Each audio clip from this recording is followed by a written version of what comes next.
வணக்கம். ஆஸ்ட்ரோவேலின் நல்ல நேரம் நிகழ்ச்சியின் சார்பாக அத்துணை சப்ஸ்கிரைபர்களையும் எல்லா அன்பு உள்ளங்களையும் எனது நண்பர்களையும் வருக வருக என வரவேற்பதில் பெருமகிழ்ச்சி கொள்கிறேன். இறைவணக்கத்தை என்னோட சேர்ந்து அத்துணை பேரும் சொல்லலாம். வக்ரதுண்ட மகாகாய சூரியகோடி சமப்பிரபக அவிக்னம் குருமேதேவ சர்வகாரியேஷு சர்வதா. தென்னாட்டுடைய சிவனே போற்றி, என் நாட்டவர்க்கும் இறைவா போற்றி. அன்பர்களே, நண்பர்களே, உங்கள் அத்துணை பேரையும் மறுபடி சந்திப்பதில் மிக்க மகிழ்ச்சி கொள்கிறேன். இன்றைக்கு நம்ம பேச போகிறது ஒரு புதிய தலைப்பு. இன்றைக்கு எந்த நட்சத்திரத்தில் பிறந்தால் என்னுடைய மகனுடைய நட்சத்திரம், அதாவது எந்த நட்சத்திரத்தில் எனக்கு ஒரு மகன் பிறந்தால் எனக்கு ஏதாவது ஆபத்து இருக்குமா அப்படின்னா, இதை தயவு செய்து நெகட்டிவ் டாப்பிக்காக கமெண்ட்ஸில் பார்த்து போட வேண்டிய அவசியமே இல்லை.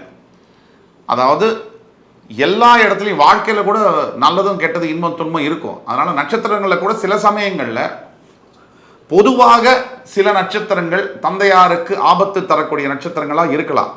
எல்லா சந்தர்ப்ப சூழ்நிலையிலும் அல்ல. நாம் பேசக்கூடியது ஒரு அனுகுமானமாக தான். அதாவது ஜோதிட சாஸ்திரத்தில் இருக்கக்கூடியதில் ப்ராபபிலிட்டி அதிகமாக இருக்கக்கூடியதை தான் பேசுகிறோம். இதனால இந்த நட்சத்திரத்தில் பிறந்தாலே அவங்க அப்பாக்கெல்லாம் ஆபத்துன்றது கிடையாது. அதை டிஸ்க்ளைமரா முன்னாடியே தெளிவுபடுத்திக்கிறேன். இப்போ ஒரு சிலருக்கு குழந்தை பிறப்பு, அதில் மகன் பிறக்கணும் அப்படின்னு பல பேருக்கு ஆசை. இந்த மகன் பிறப்பு அப்படிங்கிறது பண்ணி நாட்டில் பொண்ணுங்களே இல்லாமல் போயிடுச்சு. அது ஒரு விஷயம். ஆனால் அந்த புள்ள பிறக்கும் போது எல்லாருக்கும் ஒரு தனியாக என்னமோ ஒரு பெரிய கெத்தாக ஃபீல் பண்ணுறாங்க. அது ரொம்ப தவறான விஷயம். குழந்தையை பொறுத்த வரைக்கும் ஆண் பெண் ரெண்டுமே சமந்தான். அந்த வகையில் ஆண் குழந்தையாக இருந்தாலும் பெண் குழந்தையாக இருந்தாலும் முதல்ல குழந்தை ஆரோக்கியமாக பிறக்கணும். அது அறிவோடு வளரணும். அது நல்ல ஒரு பண்போட ஒரு மனிதனாக, நல்ல மனிதனாக மற்றவர்களுக்கும் ஹெல்ப் பண்ணக்கூடிய அளவில் இருக்கணும். குணாதிசயம் இதுதான் ரொம்ப முக்கியம். அந்த பொண்ணு அழகாக இருக்கா, பையன் அழகாக இருக்கானுங்கிறதுலாம் செகண்டரி தான். ஒன்று. செகண்ட், இந்த பையன் பிறப்பு, இந்த மகன் பிறக்கிறதுனால சில நேரங்களில் 27 நட்சத்திரங்கள், அஸ்வினி முதல் ரேவதி நட்சத்திரம் வரை சில நட்சத்திரங்களில் பிறக்கக்கூடிய மகன்களால் சில சமயங்களில் தந்தையாருக்கு ஆபத்து வரக்கூடிய வாய்ப்பு இருக்கு. இது நெகட்டிவ் டாபிக்கா பார்க்க வேண்டாம். இது ஒரு அலர்ட், ஒரு விழிப்புணர்வுக்கான வீடியோ மட்டுமே தான். ஆக இதை வச்சுக்கிட்டு எல்லாமே அப்ளிகபிள். இது நிறைய விஷயம் இருக்கு ஜாதகத்தில். அந்த எல்லா விஷயத்தையும் பார்த்து தான் உறுதிப்படுத்த முடியும். ஓரளவுக்கு பொதுவா இந்த நட்சத்திரங்கள் இருந்தால் தந்தையார்கள் தன்னுடைய ஜாதகத்தையோ மகனுடைய ஜாதகத்தையோ பரிசீலனை செய்து கொள்வது என்பது மிக மிக அவசியம். அதுல முதல் வரிசையில் வரக்கூடிய நட்சத்திரம் என்பது நீங்க பார்த்தீங்கன்னு சொன்னா மூல நட்சத்திரம். இந்த மூல நட்சத்திரம் என்பது நீங்க சரியா பார்த்தீங்கன்னு சொன்னா ஒரு சூரியனுடைய நட்சத்திரத்திற்கு 8ஆம் இடத்திற்கு வரக்கூடிய நட்சத்திரங்கள். ரொம்ப கூர்மையான ஒரு உள்ளடக்கிய விஷயம். சூரியன் வரக்கூடிய நட்சத்திரங்கள்லாம் எது? நீங்க சூரியன் கிருத்திகை நட்சத்திரம், அதற்கு பிறகு உத்திர நட்சத்திரம், உத்திராட நட்சத்திரம்.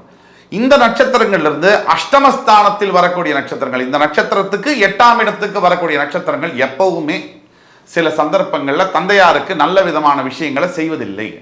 ஏன், இன்னும் ஒரு படி மேலே போய் சில உத்திராட நட்சத்திரக்காரர்களுக்கு கூட பிறந்தாலும் கூட தந்தையாருக்கு சில ஆபத்துகள். மகர ராசியில் இருக்கக்கூடிய உத்திராட நட்சத்திரம், குறிப்பா தனுசு ராசியில் இருக்கக்கூடிய உத்திராட நட்சத்திரம் அல்ல, மகர ராசியில் இருக்கக்கூடிய உத்திராட நட்சத்திரம் 2ஆம் பாதம் மற்றும் 4ஆம் பாதத்தில் பிறக்கும் பொழுது தந்தையாருக்கு சில ஆபத்துகள் வரக்கூடிய வாய்ப்புகள் அதிகமாக இருக்கு. என்ன மாதிரியான ஆபத்து வரலாம்? இந்த மாதிரி நட்சத்திரங்களில் பிறந்தா உடனே தந்தையார் அழிஞ்சே போயிடுவாரு, ஆளே இருக்க மாட்டாரு அப்படின்னு சொல்றது ஒரு மூடத்தனம். எந்த நட்சத்திரமும் நல்ல நட்சத்திரம் தான், எந்த ராசியும் நல்ல ராசி தான். ஆனா சில சமய சந்தர்ப்பங்களில் ஜோதிடத்தில் இருக்கக்கூடிய சூட்சமங்களில் சில விஷயங்கள் நடைபெறுகிறது. இப்போ பொதுவாக மூல நட்சத்திரத்தில் ஒருத்தர் பிறகுறாருன்னு சொன்னா அது உத்தர நட்சத்திரத்திலிருந்து ஒரு 8 நட்சத்திரம் தாண்டி வரும். இந்த மூல நட்சத்திரம் கேதுவுடைய நட்சத்திரம். இந்த கேதுவுக்கும் சூரியனுக்கும் ஆகவே ஆகாது. சூரியனும் கேதுவும் ஒரு ஜாதகத்தில் சேரும் பொழுது 100க்கு 95% அவங்களுக்கு தோல் சம்பந்தப்பட்ட வியாதிகள் வரும். Skin related disorder, skin problem, rash, skin allergy, ஏன் ஸ்கின் சம்பந்தப்பட்ட சோரியாசிஸ் போன்ற வியாதிகள் வரக்கூடிய வாய்ப்புகள் அதிகம் உண்டு. சூரியன் கேது எங்க இணையறாங்களோ அந்த ஜாதகக்காரருக்கு, அது ராசியில் இணைஞ்சாலும் சரி, நவாம்சத்தில் இணைஞ்சாலும் சரி. ஆக இந்த மாதிரி நிலைமையில மூல நட்சத்திரத்தில் பிறக்கக்கூடியவர்களுக்கு தந்தையார் ஒன்று பிரிந்து இருக்கக்கூடிய நிலைமை ஏற்படலாம். சிங்கிள் பேரண்ட் அப்ரிங்கிங் அப்படின்னு சொல்லக்கூடிய தந்தையாருக்கும் தாயாருக்கும் ஒரு கருத்து வேறுபாடுல பிரிவு அப்படிங்கிற மாதிரியான அமைப்புகள் ஏற்படலாம். இல்ல மகன் ஒரு ஹாஸ்டல்ல படிக்கக்கூடிய சூழ்நிலைகள் ஏற்படலாம். இல்லை தன்னுடைய மாநிலத்திலிருந்து வேற மாநிலம் போயிலோ மாவட்டம் இல்லை வெளிநாட்டுகளுக்கு போய் தந்தையை பிரிந்து இருக்கக்கூடிய வாழ்க்கை சூழ்நிலை, சின்ன வயசுலேருந்து அப்பாவை பிரிந்து இருக்கக்கூடிய ஒரு சந்தர்ப்ப சூழ்நிலைகள் ஏற்படலாம். ஒன்று. அதற்கு அடுத்தபடியாக அஸ்வினி நட்சத்திரம், அதுவும் கேதுவுடைய நட்சத்திரம் தான். அந்த கேதுவுடைய நட்சத்திரம் அஸ்வினி நட்சத்திரத்தில் பிறக்கும் பொழுது என்ன ஆகும்னு சொன்னா, இதுல விதிவிலக்கு மக நட்சத்திரம், கேதுவுடைய நட்சத்திரமா இருந்தாலும் கூட இந்த மக நட்சத்திரத்தில் பிறக்கக்கூடியவங்க அப்பாவோட ரொம்ப நெருக்கமாயிருவானுங்க. பக்கத்துல இருந்தா சண்டை போட்டுட்டே இருப்பாங்க. எப்ப பாரு அப்பாவுக்கு இவங்களுக்கு மோதல் இருந்துகிட்டே இருக்கும். நான் தான் பெரிய ஆளு, நீ தான் பெரிய ஆளுன்னு அப்பாவுக்கு அந்த பையனுக்கும் ஃப்ரிக்ஷன் இருந்துகிட்டே இருக்கும். அப்பா பேச கேட்கவே மாட்டான், ஆனா அப்பா மேல உயிரா இருப்பான். அப்பாவும் அந்த பையன் மேல உயிரா இருப்பாரு. ரெண்டு பேரும் சேர்ந்து தான் பயணிப்பாங்க. The best father and son அப்படின்னா இந்த மக நட்சத்திரத்தில் பிறக்கக்கூடிய ஆண்களுக்கு வரக்கூடிய அப்பாக்கள் வந்து இருப்பாங்க. ஆனா அஸ்வினி நட்சத்திரத்தில் இருக்கக்கூடியவர்களுக்கு எப்பவுமே தந்தையாருடைய பாதிப்போ சப்போர்ட்டோ அதிக அளவில் கிடைக்காது. அஸ்வினி நட்சத்திரத்தில் முக்கியமா நான் சொல்றேன், நல்லா குறிச்சு வச்சுக்கோங்க. அஸ்வினி நட்சத்திரத்தில் பிறக்கக்கூடிய இரண்டாவது மகன், அதாவது முதல் மகன் அல்ல, சீமந்த புத்திரன் அல்ல, இரண்டாவது மகன்களுக்கு தந்தையாருடைய அரவணைப்போ அன்போ தந்தையாரின் மூலியமா வரக்கூடிய பெனிஃபிட்ஸோ முழுசுமா வர முடியாது. அந்த நேம், இப்போ ஒரு லெகசி, தந்தையார் ஒரு பெரிய மியூசிக் டைரக்டர், அஸ்வினி நட்சத்திரத்தில் ஒரு ரெண்டாவது பையன் இருக்கான், அவனுக்கு வராது பேரு, அவங்க அப்பாவோட அந்த முதல் பையனுக்கு தான் வரும். அந்த முதல் பையன் தான் அப்பாவோட லெகசியை வந்து கேரி பண்ற மாதிரி சூழ்நிலைகள் இருக்கும். இருந்தாலும் இவர் ரெண்டாவது பையன் இன்னுமே டேலண்டடா இருப்பாரு. ஆனாலும் கூட அவரால் வந்து அப்பா அளவுக்கு ஒரு பெயரோ புகழோ தடுக்கும், எடுக்க முடியாது. இது ஒரு எடுத்துக்காட்டு. இதற்கு அப்புறம் பார்த்தீங்கன்னா உத்திராட நட்சத்திரம். இந்த உத்திராட நட்சத்திரம் ரொம்ப முக்கியமானது, சூரியனுடைய நட்சத்திரம். ஆனால் அப்பா கூட மட்டும் ஒரு பிரிவு.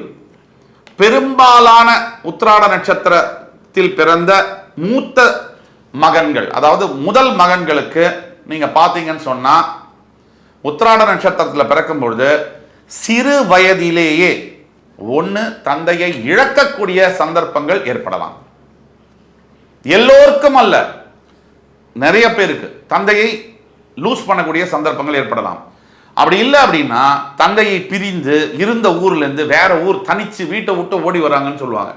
அது படிப்புக்காகவோ இல்லை சினிமா மேல ஆசையிலையோ இல்லை வேற தொழில் பண்ணணும்னோ அந்த இடத்துல இருக்க பிடிக்கலையனோ ஏதோ டப்பால் அடைச்ச ஒரு ஈ மாதிரி அவர் ஃபீல் பண்ணுவார், வெளில வரணும்னு.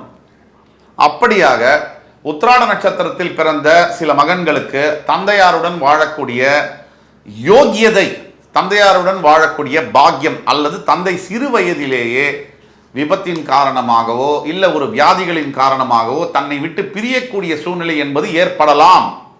ஆக இது ரொம்ப ரொம்ப முக்கியமானது. இந்த மூலம் அஸ்வினி உத்திராடம் நட்சத்திரத்தில் மகன்கள் பிறக்கும் பொழுது தந்தையார் தன்னோட ஜாதகத்தையும் எடுத்துட்டு மகனோட ஜாதகத்தையும் எடுத்துட்டு நல்ல ஒரு அஸ்ட்ராலஜரை, இப்போ உங்களுக்கு அது மாதிரி சந்தேகம் இருக்குன்னா எங்களை கூட நீங்கள் வாட்ஸ்அப்பில் தொடர்பு கொண்டு ஆன்லைன் பேமெண்ட் பண்ணி அப்பாயின்மெண்ட் ஆன்லைனில் தான் நாங்கள் பார்ப்போம், ஆன்லைனில் அப்பாயின்மெண்ட் வாங்கிட்டு பார்க்கலாம். ஆனால் இதில் ரொம்ப முக்கியமான ஒரு விஷயம் என்னென்னா, சில மேஜர் டிசாஸ்டர், மேஜர் ஒரு ட்ராஜடி இல்லை ஒரு மேஜர் ஒரு தப்பான விஷயம் நடக்க போகுதுன்னா அதை ஜோதிடத்தில் கணித்து துல்லியமாக தடுக்க முடியும். அந்த அடிப்படையில் நீங்கள் இந்த வீடியோவை பார்த்து கொண்டு இருக்கீங்க அப்படின்னா உங்களுக்கு தெரிந்தவர்கள் யாராவது கூட இந்த மாதிரி இருக்காங்கன்னா சில விஷயங்களை நம்ம விதியை ஜோதிடத்தால் வெல்ல முடியும். விதியை மதியால் வெல்வது என்பது ஜோதிஷம், தன்னைத்தான் அறியும் கல்வி. நம்மளை பற்றி நம்ம படிக்கிறது தான் ஜோதிடம். அது மூலியமா நம்ம விதியை ஜெயிக்க முடியும். தவறான பேரை கல்யாணம் பண்றது, தவறான விஷயங்கள் நடக்க போகுது, அதை தடுக்க முடியும். அதனால தயவு செய்து நீங்கள் உங்களுக்கு தெரிந்தவர்கள் இருந்தால் கூட நீங்க அவர்கள்ட்ட சொல்லி ஒரு அஸ்ட்ராலஜரை வந்து கான்டாக்ட் பண்ண சொல்லுங்க. அஸ்ட்ராலஜரை கான்டாக்ட் பண்றதுக்கு முன்னாடி முதல்ல அவர் நல்ல ஜோதிடரா, நல்ல அனுபவம் மிக்கவரா, அவர் எந்த அளவுக்கு அவருக்கு பெயரெல்லாம் இருக்குங்கிறத பார்த்து தெரிஞ்சுட்டு நீங்க போறதுங்கிறது அட்வைசபிள். ஒன்று. செகண்ட், இது ஒரு முக்கியமான விஷயம், இந்த மாதிரி நட்சத்திரம் அதாவது அஸ்வினி மூலம் உத்திராடத்தில் பிறந்தாலே தந்தைக்கு ஆபத்துன்னு கிடையாது. இது விதி, சில விதிகள் இருக்கு. ஆனா ஜோதிடத்தில் விதிகளை விட விதி விலக்குகள், எக்ஸம்ஷன்ஸ் வந்து ரொம்ப அதிகம். அந்த வகையில் தேர் ஆர் எக்ஸம்ஷன்ஸ், விதி விலக்குகள் அதிகம். அதை பற்றி பயப்பட வேண்டாம். ஆனால் ஒட்டு மொத்தத்தில் இந்த மாதிரி நட்சத்திரத்தில் இருக்கக்கூடிய மகன்களை பெற்ற தந்தையார்கள் இருக்குமே, ஆனால் இல்லை மகன்கள் இருக்குன்னா கொஞ்சம் உங்களோட ஜாதகத்தையும் அப்பாவோட ஜாதகத்தையும் செக் பண்ணிக்கிறது நல்லது. ஏன்னா எந்த சந்தர்ப்பத்திலையும் ஏதாவது ஒரு விஷயம் நடக்க போகிறதுக்கு முன்னாடி நீங்கள் அதை தவிர்த்து கொள்ளலாம் அப்படிங்கிற விழிப்புணர்வு வீடியோ தான் இந்த வீடியோ. ஆக இந்த வீடியோவானது மேஷ ராசி, தனுசு ராசி மற்றும் மகர ராசி அன்பர்களுக்கு மிக மிக முக்கியமான ஒரு பதிவு. உங்களோட ஃப்ரெண்ட்ஸ், ஃபேமிலிஸ் அண்ட் ரிலேட்டிவ்ஸில் மேஷம், தனுசு, மகரத்தில் இருந்தாங்கன்னா அவங்களுக்கு இந்த வீடியோவை நீங்கள் ஃபார்வர்ட் பண்ணலாம், ஷேர் பண்ணலாம். உங்களுக்கு இந்த வீடியோ பிடிச்சிருந்ததுன்னா லைக் பண்ணி, கமெண்ட் பண்ணி, சப்ஸ்கிரைப் பண்ணுங்க. மறுபடி அடுத்த காணொலியில் மறுபடி உங்கள் எல்லோரையும் சந்திக்கும் வரை உங்களிடமிருந்து விடைபெறுவது உங்கள் சுபாஷ் பாலகிருஷ்ணன். நன்றி, வணக்கம், வாழ்க வளமுடன்.